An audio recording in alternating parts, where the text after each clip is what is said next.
What's up, Undertoads? For my review of Army Corps of Hell, I wanted to get into the head of a headbanger. So I brought in CGR's own metal expert, Derek, to help me with some headbanging tutorial. So, Derek, what do I do? Well, the first thing you're gonna have to do is throw your, well, we'll try it anyway. So you will let your hair down. In your case, I would loosen it up a little bit. Yeah, loosen it up. There you go. Maybe massage it. Yeah. See, okay. And then you feel a good riff, and you just, something like that. That's a windmill headbang. Windmill. Oh wow, that's something like that. We'll try this one. You could do this one. We would just bounce your head. Wow. Something like that. I got this? Am I ready? Something like that. Alright, well, let's try this out.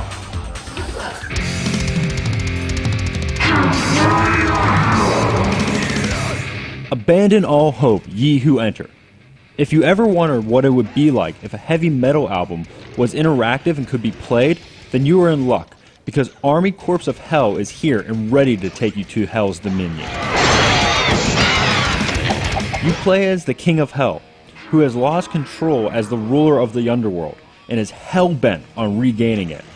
He will need to command his minions and destroy everyone and everything that's in his way.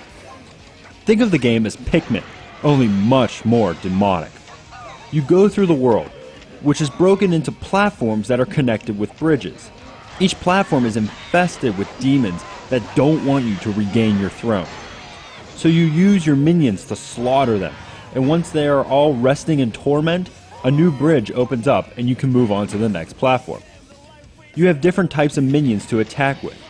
There is your standard soldier, but also you have spearmen that provide distant attacks at the cost of damage, and also magi, which use ranged magic.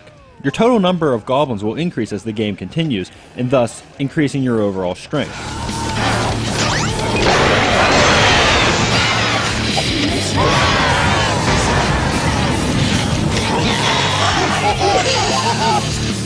But your enemies will attack your minions, making you have to go around and revitalize them or replace them at a station. I personally like when you have a bunch of soldiers on one enemy and then they all jump and attack at the same time, turning your enemy into a bloody pulp.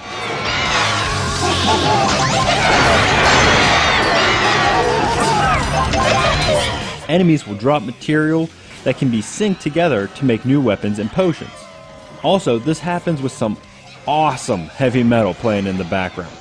Not often do I say a game is worth playing simply for the soundtrack, but this is one of those cases.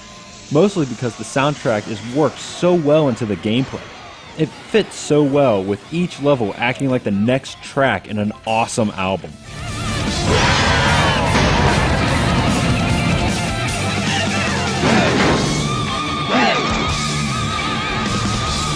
But the game does have some setbacks.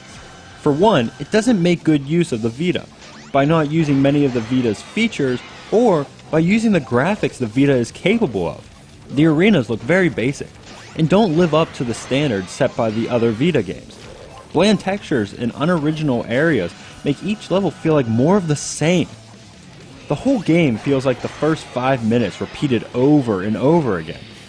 The gameplay doesn't really adapt, having you kill the same enemies in the same areas the entire time.